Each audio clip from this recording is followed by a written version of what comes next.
14, que diz: desperta-te dentre os mortos e Cristo te esclarecerá. Vamos lá? Efésios, capítulo de número 5, versículo de número 14.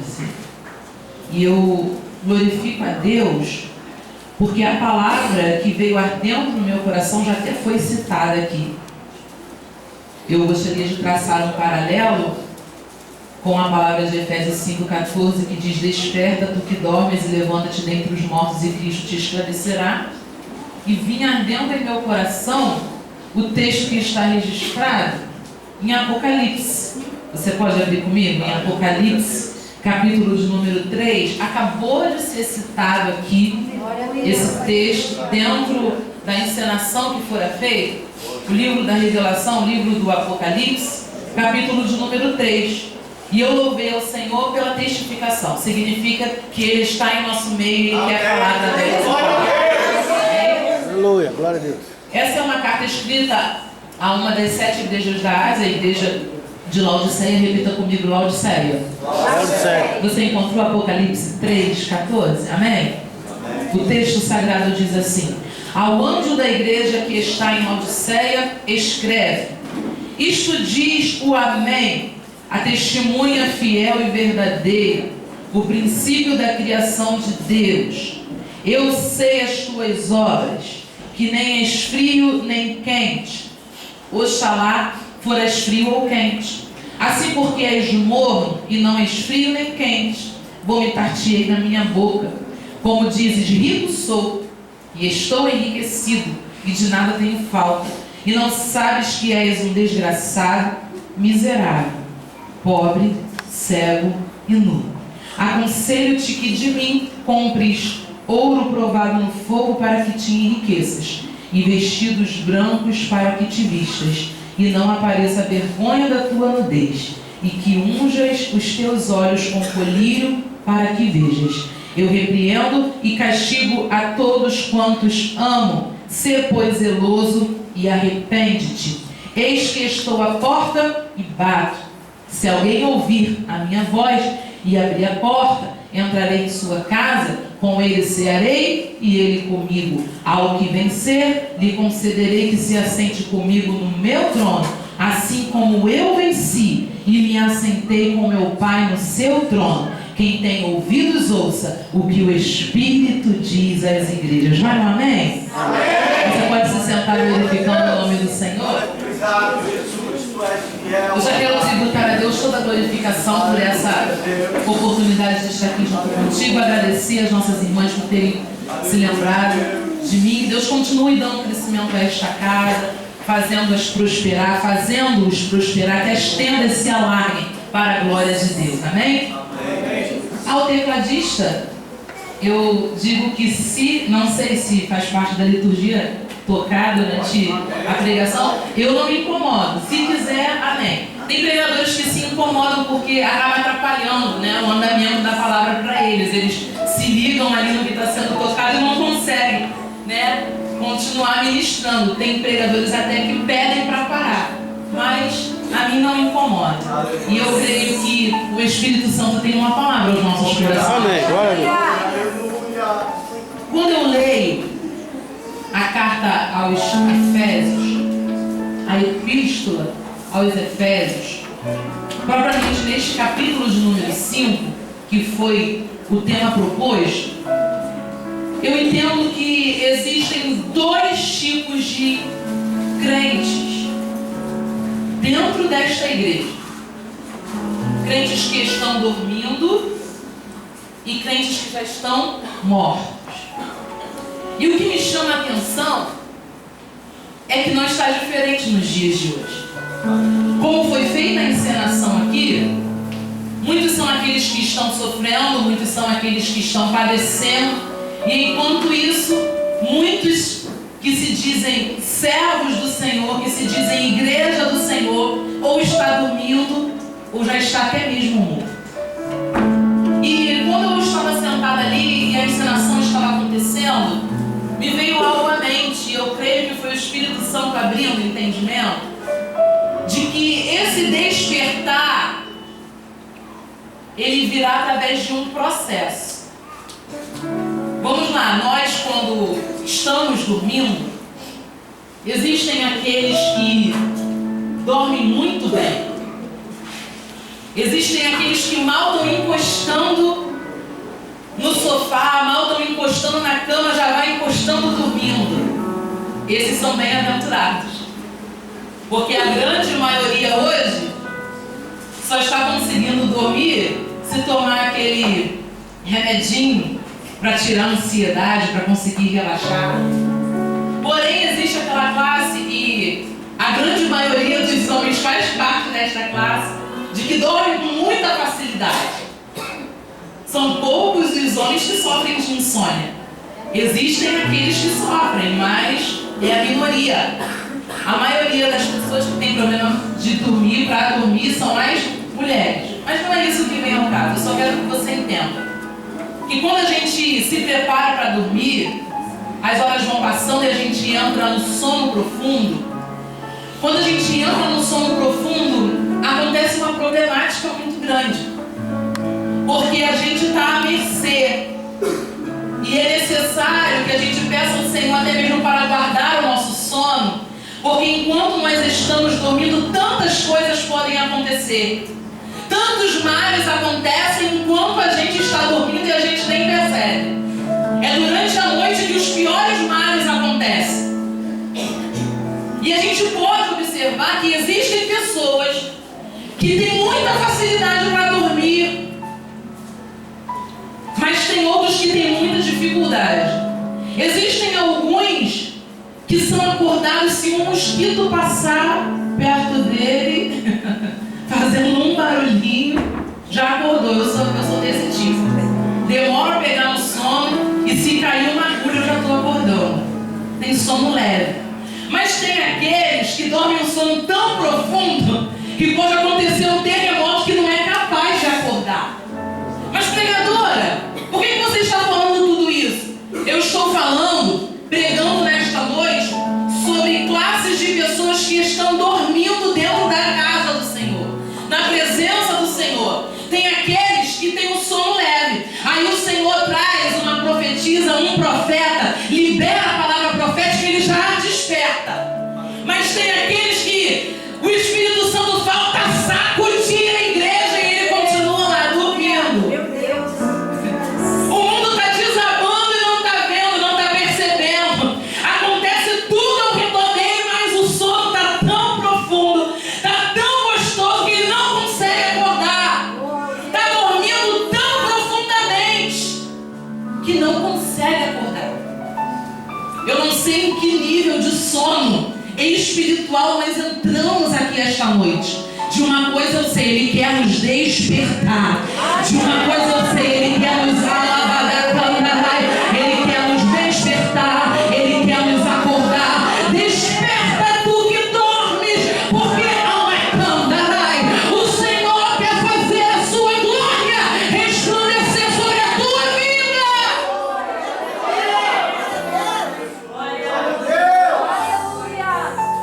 Meu Pai, aleluia! É uma problemática enquanto dormimos. A Bíblia diz, não sou eu, que enquanto os homens dormiam, veio o inimigo e semeou o joio no meio do trigo. Isso só aconteceu porque os homens estavam dormindo e dormindo um sono muito profundo. O sono era tão profundo que o inimigo vem, entra, semeia o joio e ninguém percebe. Sabe por quê? O nosso inimigo ele vem com sapatinho de algodão. Ele não aparece pra gente de chifre e de rabinho. Não. Ele vem sapatinho de algodão. Ele entra nas brechas que a gente abre e a gente às vezes nem percebe. Quando vai perceber, a bomba já explodiu. Quando vai perceber, o joio já está aparente. É uma problemática, igreja. Enquanto o crente dorme, muitas coisas podem acontecer. Enquanto a igreja do Senhor dorme, ela pode perder o seu segredo com Deus. Aleluia. Lembra de Sansão? Aleluia, Deus. a Bíblia é enfática em dizer que ele começa a brincar com Dalila, que na verdade é o seu maior inimigo. Nesse momento, o maior inimigo de Sansão não são os filisteus. O maior inimigo de Sansão é Dalila, porque os filisteus não teriam acesso a Sansão se não houvesse uma Dalila. Ele sempre vai usar os de perto para tentar nos atingir. Ele sempre vai tentar usar os que se assentam à nossa mesa, os que dividem o pão conosco, os que dividem o nosso teto, a mabadacana, e muitas vezes aqueles que até dividem a nossa cama. O inimigo vai usar os de perto para tentar nos atingir. Os filisteus querem entrar, mas como não conseguem, eles compram uma Dalila. Porque a Dalila vai conseguir roubar o segredo. Porque Dalila vai ter acesso, Dalila vai ter intimidade. E enquanto Sansão está brincando com Dalila, há um plano maquiavélico. Ele vai brincando e a Bíblia diz, você pode comprovar isso lá no livro de Juízes. Dalila coloca Sansão para dormir nos seus joelhos. Quando Sansão dorme nos seus joelhos, perde as suas tranças, perde a comunhão, perde o segredo, perde a intimidade. Dá para entender o que o Espírito Santo de Deus está soprando aqui? Ele está dizendo que enquanto nós estamos dormindo, o inimigo vem e semeia o joio. Enquanto nós estamos dormindo, nós perdemos a comunhão, perdemos a intimidade. Mas essa noite é noite de despertamento. Ele te trouxe a essa casa para te dizer: acorda, acorda, desperta. Ele quer fazer com que a sua glória seja manifesta na tua vida. Mas enquanto estiver dormindo, não vai dar para acontecer.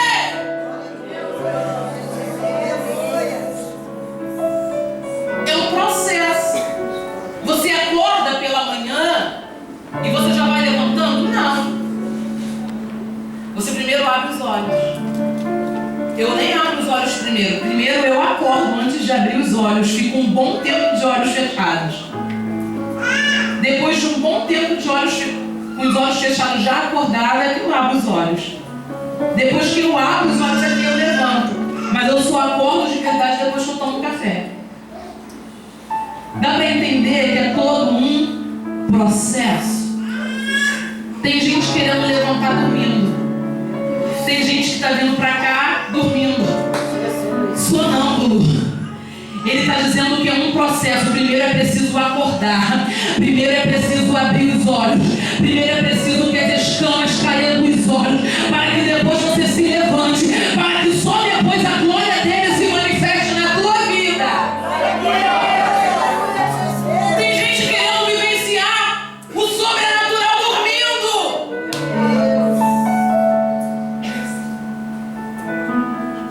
Tem gente querendo viver o sobrenatural deitado. E ele está dizendo: é noite de levantar. Vamos levantar. Noiva do Senhor, igreja do Senhor, vamos levantar, vamos acordar. Porque já foi dito aqui, ele está voltando. E ele virá para buscar uma noiva acordada. Não dá para dormir na presença dele, não. Vamos despertar esse som da indolência. Muito em breve a última trombeta vai soar, e só irá ao encontro dele quem estiver acordado.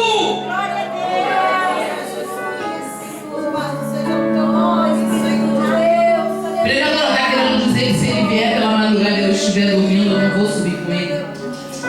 Estou falando de coisa espiritual. O corpo, o material pode estar dormindo, mas o espírito está pronto. O espírito está acordado. Ele pode vir pela madrugada, mas se estiver acordado espiritualmente, vai ouvir, vai ouvir, vai ouvir a trombeta tocar, vai ouvir, vai ouvir.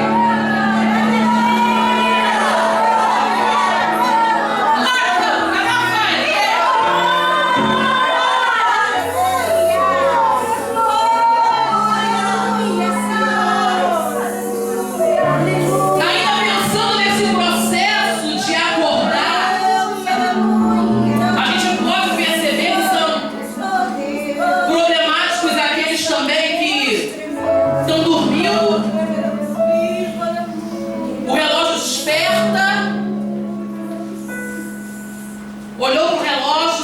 está na hora. Aí pensa o quê? Mais 5 minutinhos. Fecha o olho. Quando acorda já passou 1 hora. Não existem esses. Isso tudo o Senhor foi me dando aqui enquanto a ensinação estava acontecendo. Esses simbolizam aqueles que vêm para a casa do Senhor. Ele recebe uma sacudida do Espírito Santo, recebe o abraço do Espírito Santo. Naquele momento ele despertou, saiu da casa do Senhor, o sono volta. Aí ele pensa assim: vou ficar mais uns 5 minutinhos lá fora. Quando vê, já se passaram dias, meses e anos, e continua dormindo no sono da inocência. Igreja do Senhor, eu creio que Ele está ministrando os nossos corações através dessa palavra. Aleluia, glória a Deus. Não é mais tempo de dormir na presença do Senhor. Não há mais tempo de perder tempo com aquilo que é fútil, com aquilo que é desnecessário, com aquilo que não vai nos levar a lugar algum. É noite de acordar, é noite de despertar.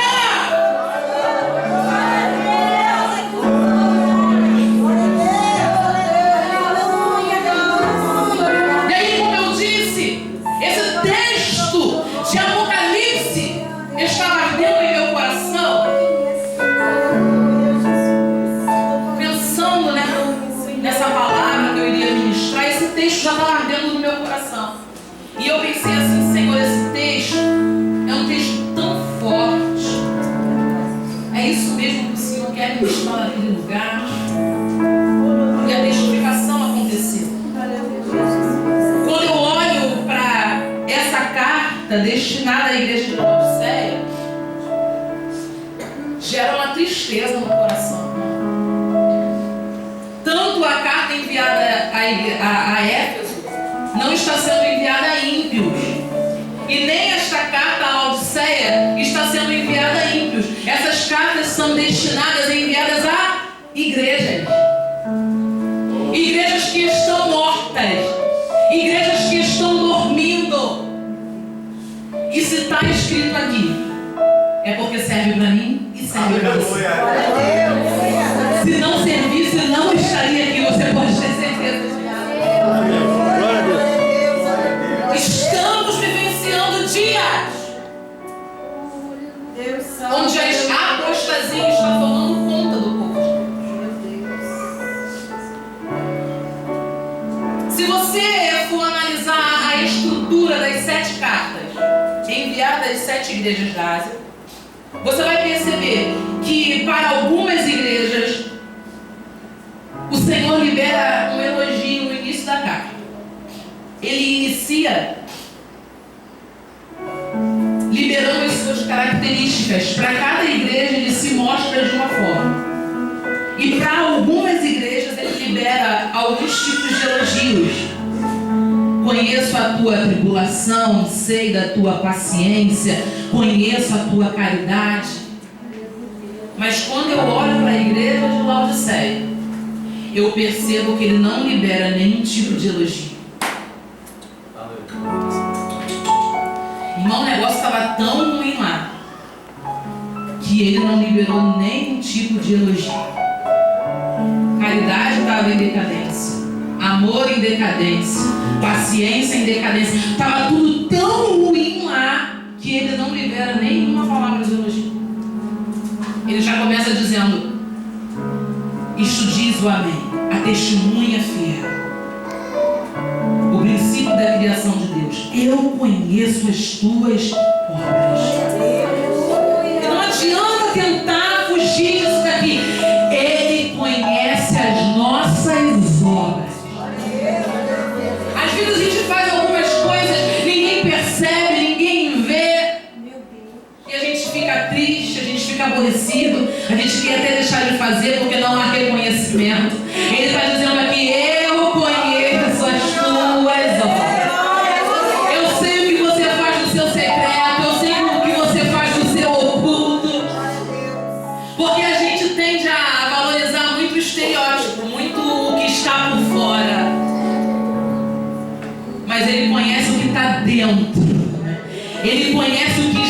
dentro de nós. Amém, Senhor. Ele sabe quando nós estamos sendo verdadeiros. Ele sabe quando veio do coração. Ele sabe quando a gente faz para agradar alguém e quando a gente faz para agradar tão somente a Ele. Ele está dizendo: eu conheço. Conheço os teus choros, conheço a tua dor, conheço a tua aflição, conheço a tua tribulação. Eu vejo o quanto tu tem sofrido para renunciar por amor ao meu nome. Eu conheço. Só que o negócio está tão ruim aqui na igreja de Laodiceia que ele não libera uma palavra, benefício algum. Ele já vem dizendo assim: eu sei as tuas obras, que nem és frio nem é quente. Oxalá foras frio ou quente. Entenda que o próprio nome Laodiceia significa direitos do homem. O nome Laodiceia significa direitos do homem. É um dos seus significados. Significa que não é Deus quem está no centro. Significa que quem está centralizado é o homem. Estamos vivendo dias diferentes desses aqui, irmãos? Na igreja de Laodiceia, os direitos do povo estão em alta. O que se ouve na igreja de Laodiceia não é a voz de Deus, é a voz do homem. E aí outro dia, o nosso pastor lá na igreja, ele trouxe uma ilustração, mexeu muito comigo aquilo ali. Talvez você já até tenha ouvido. Numa cidade pequena havia uma grande catedral, uma igreja muito luxuosa, muito bonita. E aí, nos dias de domingo, chegavam aqueles pastores, aqueles obreiros com as suas esposas, com os seus filhos no salto. Porque coisa bonita é dia de domingo, não é? A gente coloca a melhor roupa para vir para a igreja, não é? A gente faz aquela prancha, passa aquela prancha no cabelo, faz aquela maquiagem. A semana inteira a gente vem de chinelo para a igreja, mas no domingo tem que colocar o salto. E é bonito de se ver, irmão, até o trânsito muda. Não sei se você já observou isso, até o trânsito muda. Vai dando assim 6 horas, 7 horas, o trânsito muda, é tanto carro na rua, a gente indo para a casa do Senhor, e isso é lindo de se ver. Mas o que está acontecendo aqui nessa cidade é triste, porque há um mendigo que não tem aquele sapato bonito de couro para colocar nos pés, e nem aquele paletó de grife para usar e entrar no templo. Quando ele chega na porta da igreja, os seguranças, não eram obreiros, eram seguranças, o impediam de entrar por causa das suas vestes. E o culto está acontecendo, o louvor está acontecendo, as mãos estão sendo levantadas, o pregador está liberando a palavra profética, e aquele mendigo está lá na porta tentando entrar e os seguranças estão impedindo. Por diversas vezes isso acontece. E aquele homem não consegue entrar no templo, até que um dia ele começa a chorar e a chorar compulsivamente. Vai para a praça da cidade, senta no banco e começa a chorar e a orar, dizendo: Senhor, por quê? Por que eu não tenho um sapato para calçar? Por que eu não tenho uma roupa bonita para vestir? O meu maior sonho era entrar naquela igreja, era ter uma família para entrar naquela igreja e cultuar no domingo. Por que, Senhor? E aquele homem se acabando em lágrimas. Entenda, isso aqui é uma ilustração. De repente se apresenta do lado dele um ser. O ser olha para ele e começa a perguntar assim: por que você está chorando? Porque o meu maior sonho era entrar naquela igreja. Eu queria ter uma roupa bonita, eu queria ter uma família bonita, eu queria fazer parte daquela igreja. O coral canta tão bonito, o ministério de louvor louva tão bem. O pastor, quando prega, eu sinto algo diferente nas palavras que ele libera. Eu queria entrar naquela igreja. Aquele ser vira para aquele homem e diz: não se entristeça, porque lá é a minha casa. Eles dizem que eu sou o dono de lá. E todo dia eu também estou à porta batendo, tentando entrar. E há muitos anos eu não consigo. E eu tenho também que ficar do lado de fora. Dá para entender o que o Espírito Santo de Deus está dizendo aqui? Igreja é noite de despertar. Igreja é noite de acordar. Porque isso aqui não está sendo dito para ímpios. Ele está dizendo para uma igreja: eis que estou à porta e bato. Se alguém ouvir a minha voz e abrir a porta, eu entrarei em sua casa, cearei com ele e ele comigo. Ele está dizendo: eu quero entrar no coração, eu quero entrar no casamento, eu quero entrar na vida financeira, eu quero ser o centro de tudo. Não deixe-o do lado de fora, não. Não deixe-o do lado de fora, não. Tantos lares destruídos, famílias sem paz. Vem para a igreja, é uma bênção. Chega em casa, é uma destruição. Queria colocar a cama aqui dentro, porque não tem paz dentro de casa. Essa noite ele está te convidando a levar o culto para casa. O culto não abada, o culto não pode acabar aqui. O culto não pode acabar aqui. Leve o culto para a tua casa. A mesma paz que reina aqui pode reinar lá. A mesma comunhão que acontece aqui pode acontecer lá. Você recebe esta palavra, convide ao Espírito Santo para entrar lá.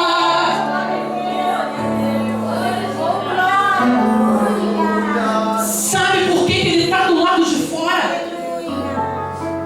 Porque quando o homem decide falar, ele se cala. Tem gente querendo ouvir a voz dele, mas não para de falar. Essa é uma geração que não para ouvir. Pela misericórdia do Senhor, eu leciono. Enfrento salas de aulas